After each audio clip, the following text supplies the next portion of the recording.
Station आते ही ये गाड़ी रुक जाती है। स्टेशन आते ही ये गाड़ी रुक जाती है। कोई उतरे कोई चढ़े पैसेंजर मन भाती है। कोई उतरे कोई चढ़े पैसेंजर मन भाती है।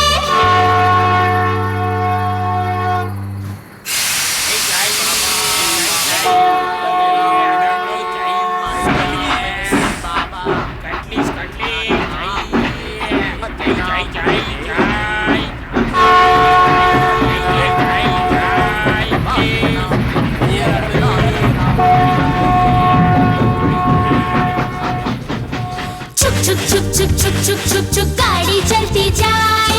Cook cook cook cook cook cook cook cook सीटी बजाती जाए। चुक गाड़ी चलती जाए। Cook cook cook cook cook cook cook cook सीटी बजाती जाए। ये तो रेलगाड़ी, ये है रेलगाड़ी। ये तो रेलगाड़ी, ये है रेलगाड़ी।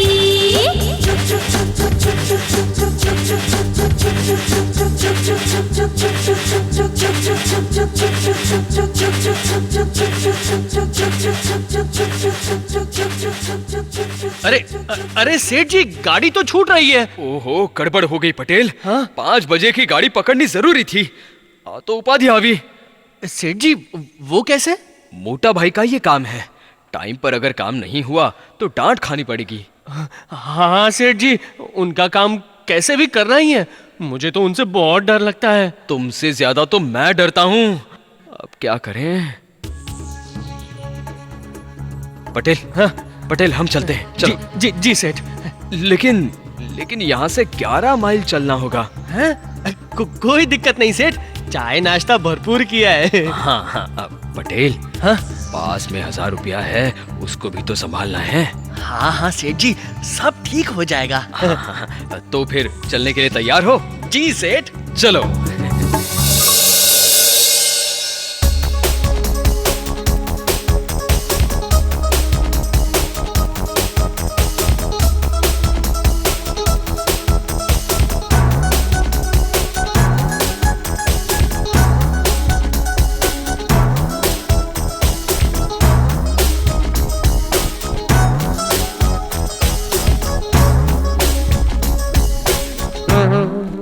पटेल, थकान कैसी है? क्या सेठ जी? पटेल, करीब करीब हम 8 माइल चले हैं। पता चला तुम्हें? नहीं सेठ जी, फिर भी मजा आ गया। सेठ जी देखिए तो, ये कौन सा गांव है? अभी हम कहाँ पहुंचे हैं सेठ जी? पटेल, अभी हम पादरा गांव पहुंचे हैं। रात भी बहुत हो गई है, अब अब हाँ, हाँ 11 बज गए हैं। एक काम करो, जी। ये लो 1000 रुपये। लेकिन सेठ जी मुझे क्यों? ये 1000 रुपये तुम्हारे लंगोट में बांधो और तुम्हारे पास रख दो। क्या मैं रखूं? क्या मैं कर रहा है तू? जैसा कहता हूँ वैसा तुम करते जाओ, बाकी सब मैं संभाल लूंगा। पटेल, यहाँ के लोग कहते हैं आगे चल के जाने में खतरा है। खतरा? कैसा खतरा सेठ जी? यहाँ से थोड़ी दूरी पर डाकू होते हैं। मर गया। वे आने जाने वाले लोगों को लूटते हैं। मुझे लूट लिया तो मैं तो बर्बाद हो जाऊंगा सेठ जी। पटेल, लेकिन तुझे क्यों लूटेंगे? सेठ जी आप कैसी बातें कर रहे हैं? आपने अभी अभी तो 1000 रुपए दिए हैं ना? हाँ, लंगोट में बराबर बांधे हैं ना? हाँ, एकदम कस के बांध रखा है। लेकिन सेठ जी। पटेल, इतना क्यों डरते हो? क्या डाकू को पता है तुम्हारे पास रुपये हैं? नहीं। कितने रुपये हैं वो पता है? नहीं। तुमने लंगोट में बांधे हैं वो पता है? नहीं। तो फिर छोड़ो फिक्र और आगे बढ़ो ना। वो डाकू लोग कहाँ हो सकते हैं सेठ जी? अपना रेस्ट हाउस आएगा उससे पहले एक बावड़ी है। हाँ। उसके आसपास ही छिपकर बैठे रहते हैं। तो फिर कोई मुसाफिर दिखा हाँ। कि वो उसे घेर लेते हैं और मार कर लूट लेते हैं। जय हनुमान ज्ञान गुण सागर, जय कपीसती हूँ लोग उजागर। अच्छा है, अच्छा है, अच्छा है। डरने से अच्छा भगवान का नाम स्मरण करो तो फिर डर भी भाग जाता है। जी सेठ जी। पटेल, तुम्हारे पास बीड़ी है? बीड़ी? जी सेठ जी, पूरा बंडल है। हाँ, बहुत अच्छा। तो ये रेल की पटरी पर बीड़ी पीते पीते चलते हैं। आधे घंटे में रेस्ट हाउस पहुंच जाएंगे, है ना? जी सेठ जी। जय हनुमान ज्ञान गुण सागर, जय कपीसती हूँ लोग।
पटेल, हाँ, पटेल, जी जी देखो, उधर बावड़ी दिख रही है।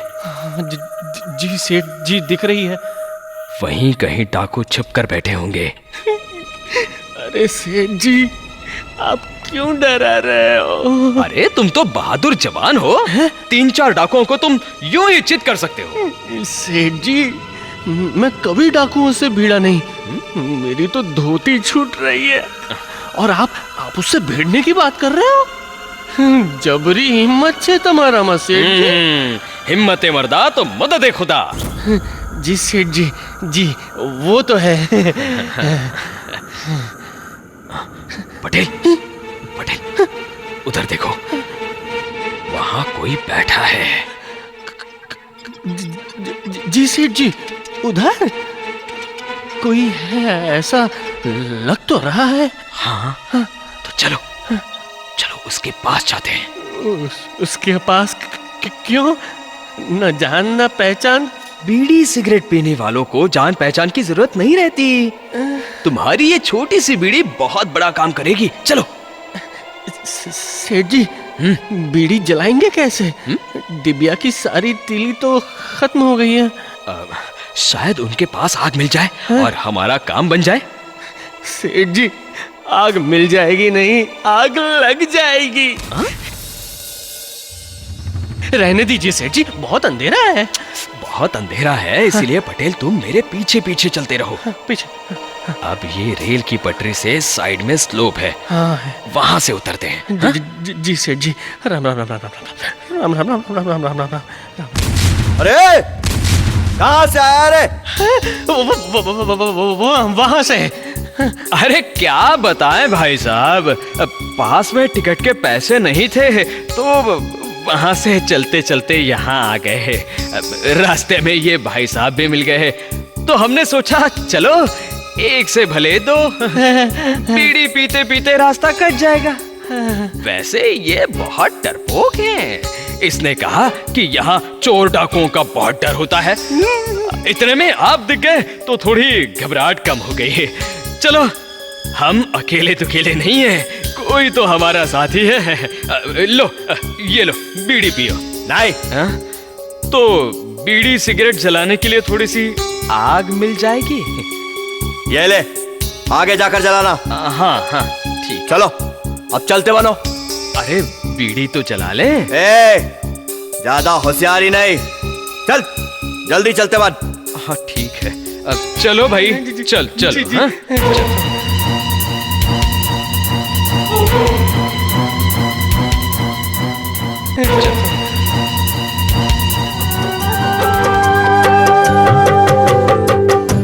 उलझन को सुलझा के इंसान आगे बढ़ते रहना।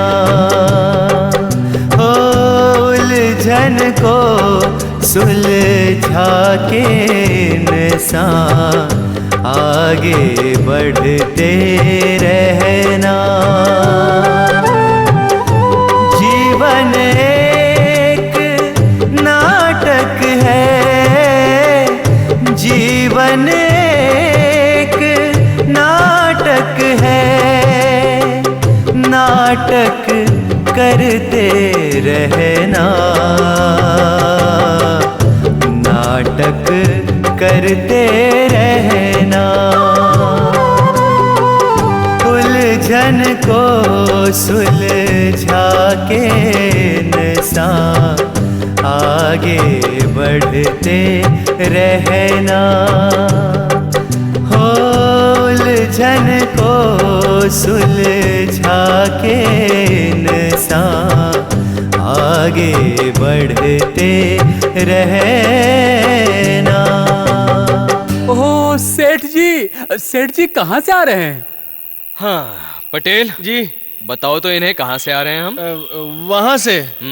वहां से? अरे अभी कौन सी गाड़ी आती है? भाई वो तो हमें नहीं पता, वो तो पटरी पे से चलते चलते हम यहाँ तक पहुँच गए। आप चलते चलते आए सेठ जी, और वो भी रेल की पटरी से? हाँ, थोड़ा थक गए हैं, लेकिन क्या करते हैं। अब वो तो सब ठीक है, लेकिन वो पटरी के उस पार एक बावड़ी है। हाँ है बावड़ी है। तो आपको वहां से कोई मिला कि नहीं? हम उनसे मिले भी और बीड़ी जलाने के लिए उन्होंने आग भी दी और आगे जाने का पास भी दे दिया। क्या कह रहे हो? हाँ, तभी तो हम यहाँ तक पहुँच गए। मैं भी ये सोचूं कि आप यहाँ पहुंचे कैसे। अब सच बताइए सेठ जी, उन लोगों ने तुम्हें कुछ किया नहीं? नहीं, कुछ नहीं किया। अब लूट मार या हाथापाई? नहीं, ऐसा कुछ भी नहीं हुआ।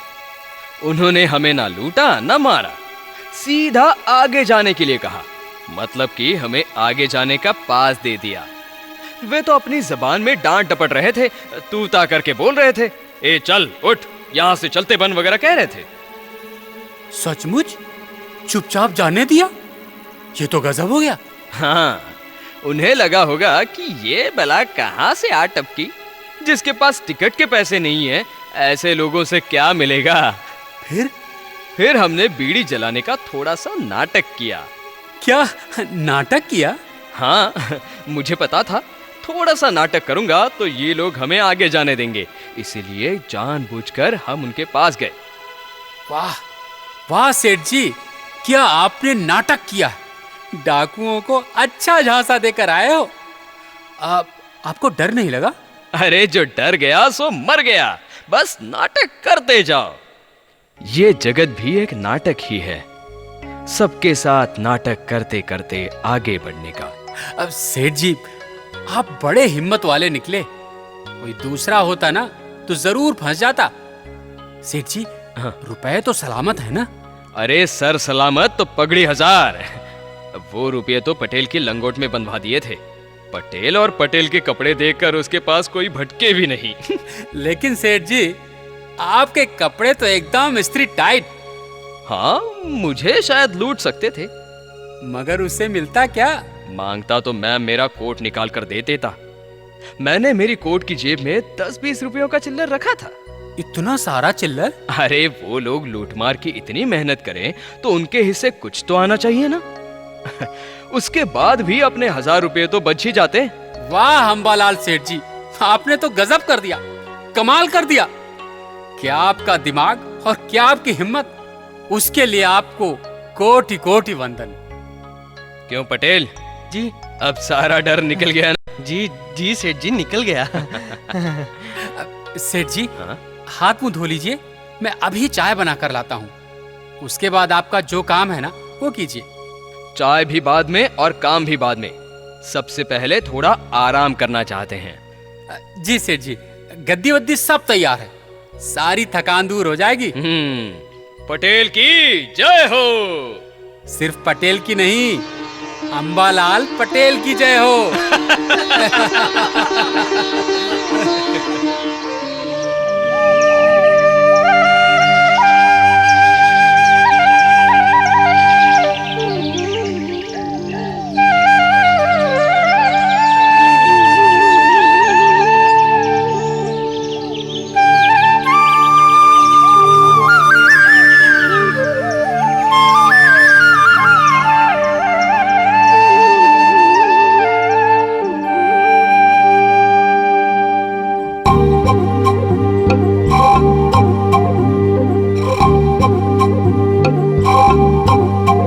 एक नई सुबह हो, एक नई सोच हो, हाँ एक नई सुबह हो, एक नई सोच हो।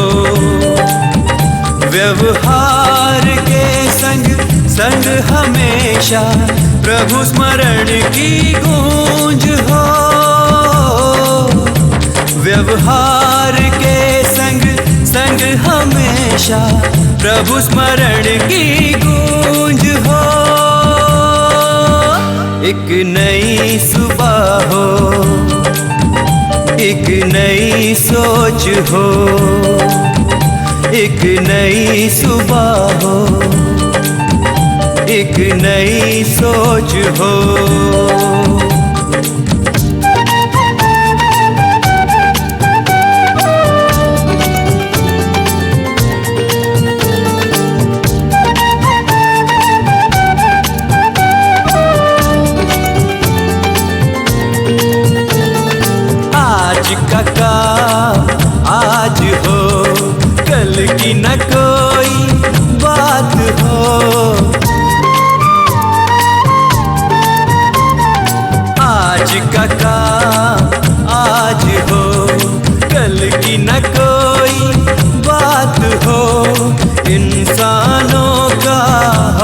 हौसला हमेशा बुलंद हो, इंसानों का हौसला हमेशा बुलंद हो। एक नई सुबह हो, एक नई सोच हो, व्यवहार के संग संग हमेशा प्रभु स्मरण की गूंज हो। एक नई सुबह हो, एक नई सोच हो, हाँ एक नई सुबह हो, एक नई सोच हो।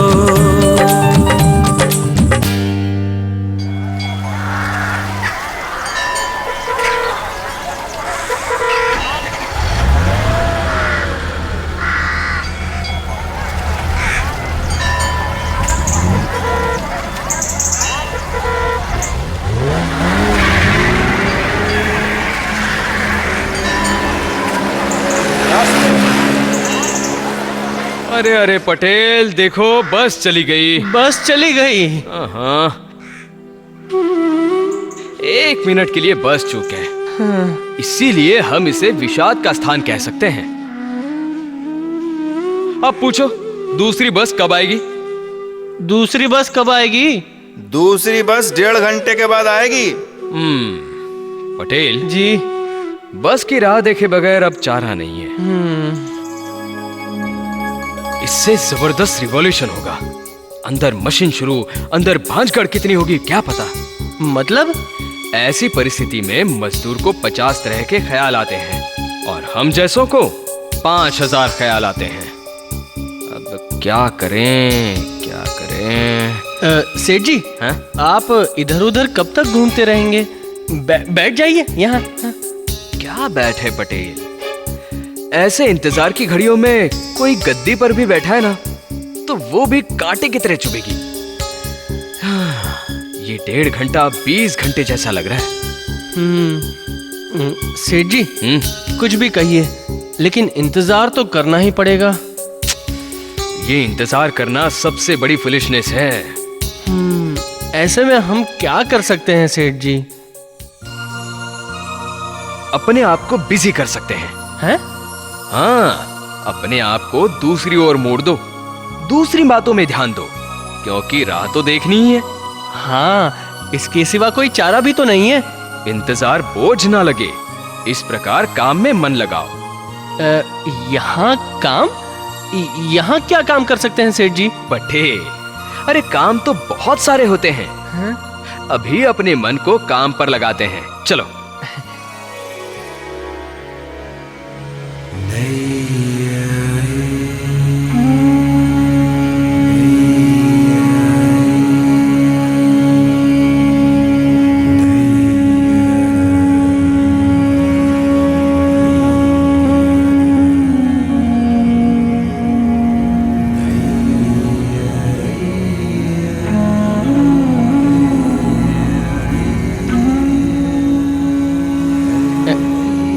सेठ जी, आप ये क्या कर रहे हैं? मैं कृपालु देव की गाथा पढ़ रहा हूँ। सेठ जी, आप पढ़ रहे हैं कि बोल रहे हैं?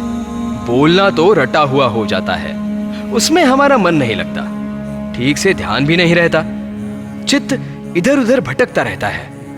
ऐसे में केवल बोलकर नहीं, साथ में पढ़कर बोले तो भक्ति में हम हमारा मन लगा सकते हैं। लेकिन सेठ जी, बिना किताब कैसे पढ़ सकते हैं? जो हमने पढ़ा है, जो हमने रटा है, उसे बोलते वक्त किताब के अक्षरों को याद कीजिए, यानी पढ़िए।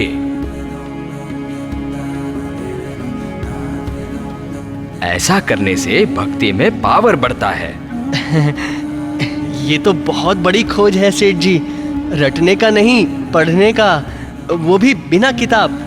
सेठ जी, आप धन्य है सेठ जी। हाँ, 1 मिनट चूक गए, इसके फलस्वरूप ये सूझ, ये समझ जागृत हुई।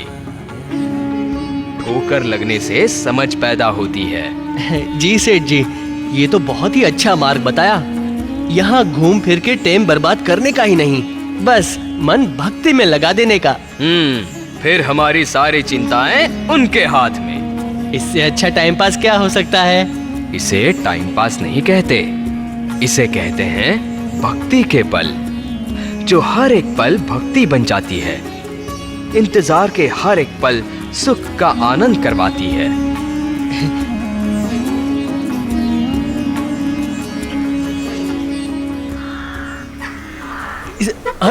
सेठ जी बस आ गई, चलिए। चलो पटेल, अब इस बस को नहीं छोड़ना है। चल। अरे रोकिए, चलिए अच्छी जगह पकड़कर बैठ जाते हैं। हाँ, चलो चलो चलो।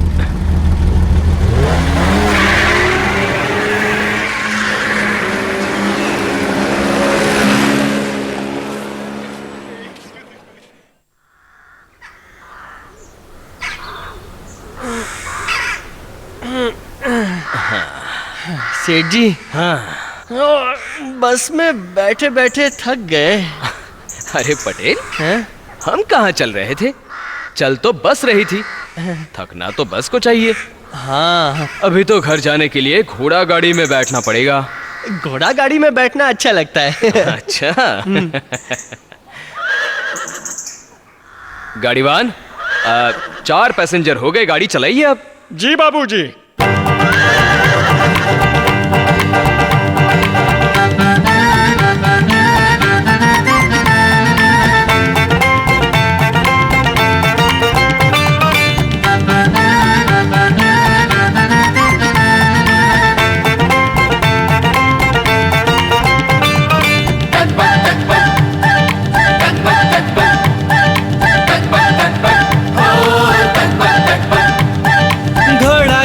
घोड़ा गाड़ी चलती जाए, हौले हौले हवा मस्ती दे जाए।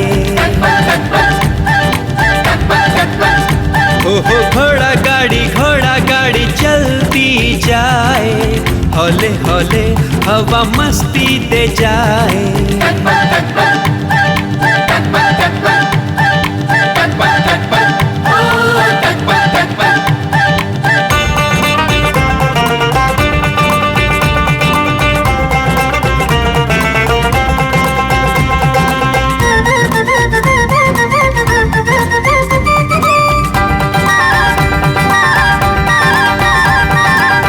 अरे ओ बाबूजी, अरे ओ साहब जी, थोड़ा थोड़ा साइड हमें भी दे दो जी। अरे ओ बाबूजी, अरे ओ साहब जी, थोड़ा थोड़ा साइड हमें भी दे दो जी। सुनो न सेठ जी, मानो न भाई जी, सुनो न सेठ जी, अरे मानो न भाई जी, बीच में क्यों चलती हो? अरे ओ बुढ़िया। अरे बुढ़ी होगी तेरी अम्मा, बुढ़ी किसको बोलता है? हाँ? देख तेरी घोड़ा गाड़ी से भी तेज भागती हूँ।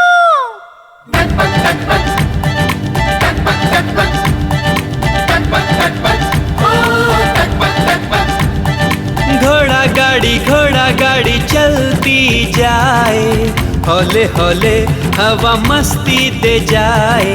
घोड़ा गाड़ी चलती जाए, हौले हौले हवा मस्ती दे जाए।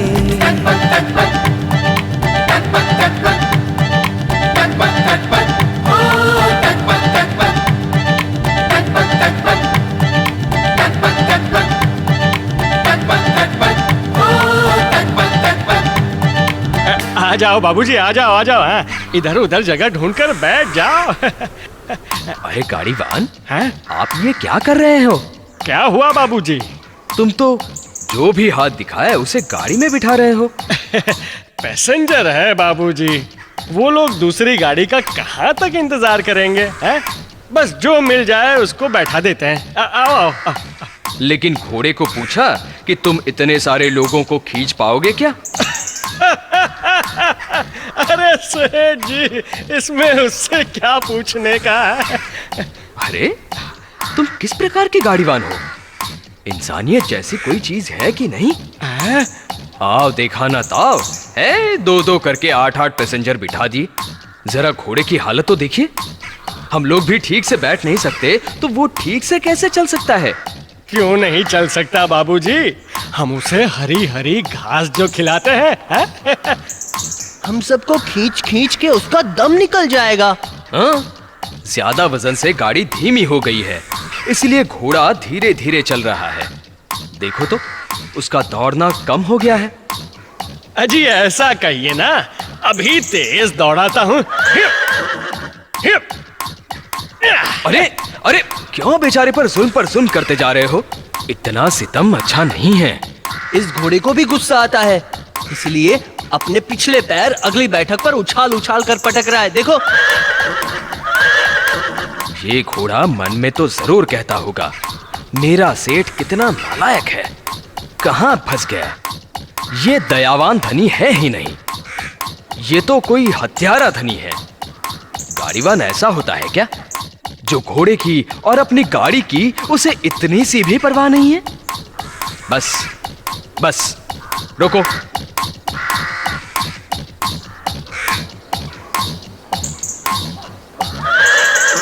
हम आपकी गाड़ी में अब नहीं बैठ सकते। चलो पटेल, नीचे उतरो। जी। हम चल के पहुंच जाएंगे। जी। हमें ऐसे दयाहीन इंसान पसंद ही नहीं। जी। सेठ जी, देखिए, ये सामने वाली शेरी में अपना घर है। हाँ, 2 मिनट में पहुंच जाएंगे, चलिए।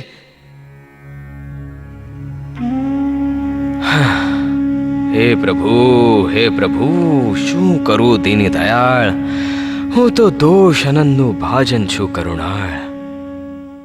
हमारे जयेंद्र भाई ने वो सभी स्क्रिप्ट मुझे दी गई थी। दादा भगवान का सारा जीवन का रहस्य सादी भाषा में सबको प्राप्त हो, ये जीवन दर्शन हमारे भाग्य में जो प्राप्त हुआ स्टेज पर का, बहुत अच्छा।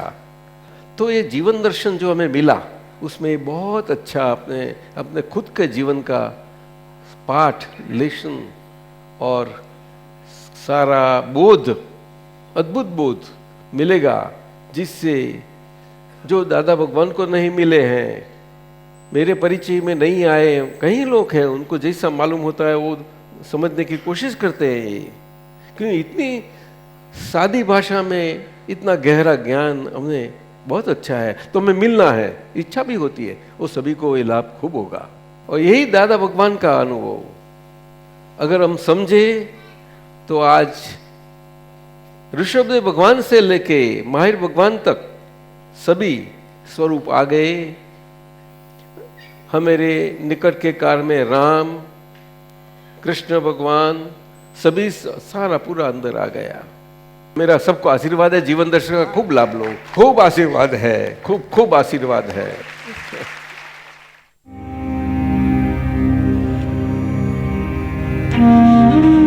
जी हाँ, तो ये था अंबालाल पटेल का अक्रम विज्ञान, जिसमें कोई क्रम नहीं, डायरेक्ट ज्ञान पाने की बात है। जैसे विज्ञान का सिद्धांत होता है, वैसे ही अक्रम विज्ञान का भी सिद्धांत है।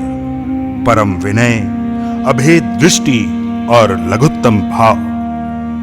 अंबालाल पटेल के जीवन से हमें कई सारी सीख मिली, और कैसे जीवन जीना, ये सारी बातें नृत्य नाटिका जीवन दर्शन द्वारा हमें सहज रूप से ही प्राप्त हो गई।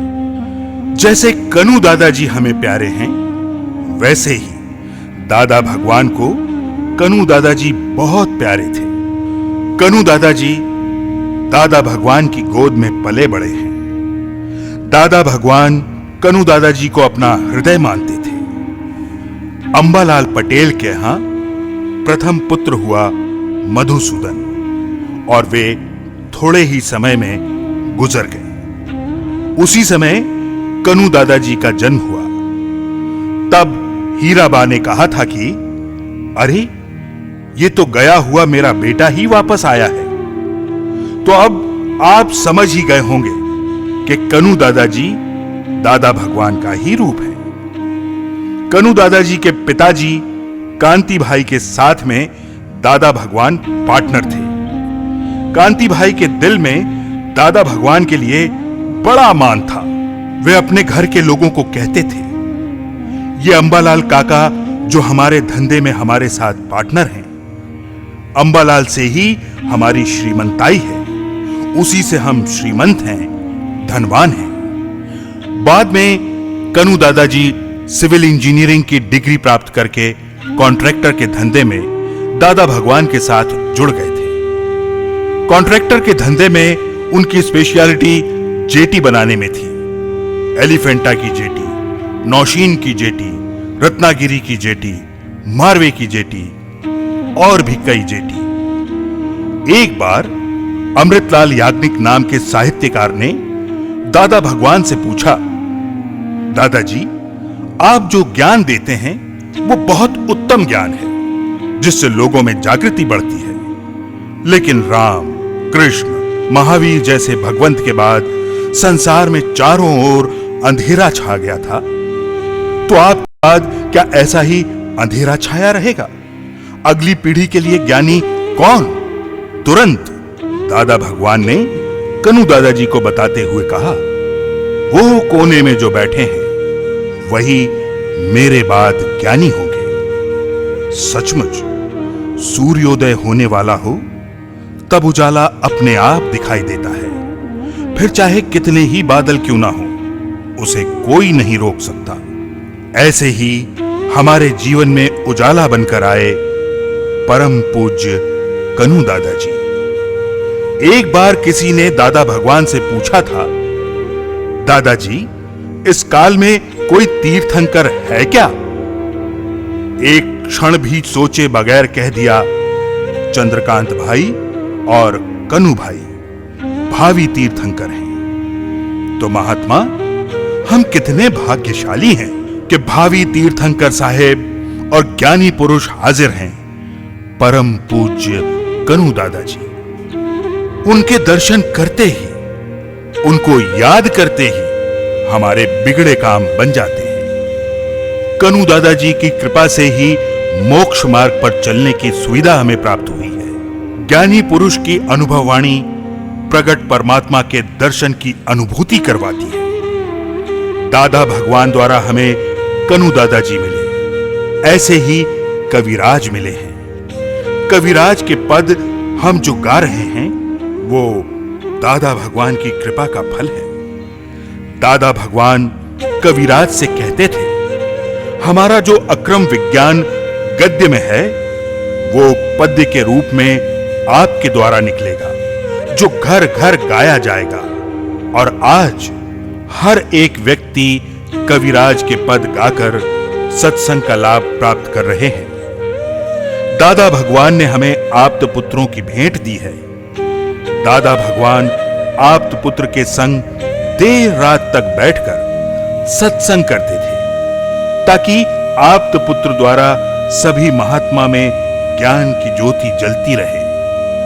और आज कनु दादाजी के मार्गदर्शन में आप्त पुत्र अक्रम विज्ञान की समझ फैला रहे हैं। एक बार कनु दादाजी के पुत्र भावेश भाई मकर संक्रांति के दिनों में पतंग उड़ाने में व्यस्त थे। तब दादा भगवान ने पूछा, क्यों आज दिखे नहीं? भावेश भाई ने कहा, दादाजी, आज तो पतंग उड़ाने का दिन है। दादाजी ने कहा, अरे बेटा, मिलना तो चाहिए, तो आपका काम बन जाता ना। भावेश भाई ने कहा, क्या दादाजी, आप तो अपने परिवार के हैं, तो हमारा काम तो अपने आप हो ही जाएगा ना। तब दादाजी ने कहा, नहीं, आज्ञा में रहो तो तुम दादा के, नहीं तो तुम तुम्हारे घर के। ये सारी बातों से हमें लगता है कि दादा भगवान और कनु दादाजी को परखना नहीं है, उन्हें तो पाना है। उन्हें केवल देखना नहीं है, किंतु अपनी दृष्टि में स्थिर करना है। बस सदा हम कनु दादाजी के दर्शन करते रहे। ज्ञानी बिना ज्ञान नहीं, कृपा बिना मुक्ति नहीं। ज्ञानी की आज्ञा में रहने से मोक्ष है, मोक्ष है, मोक्ष है।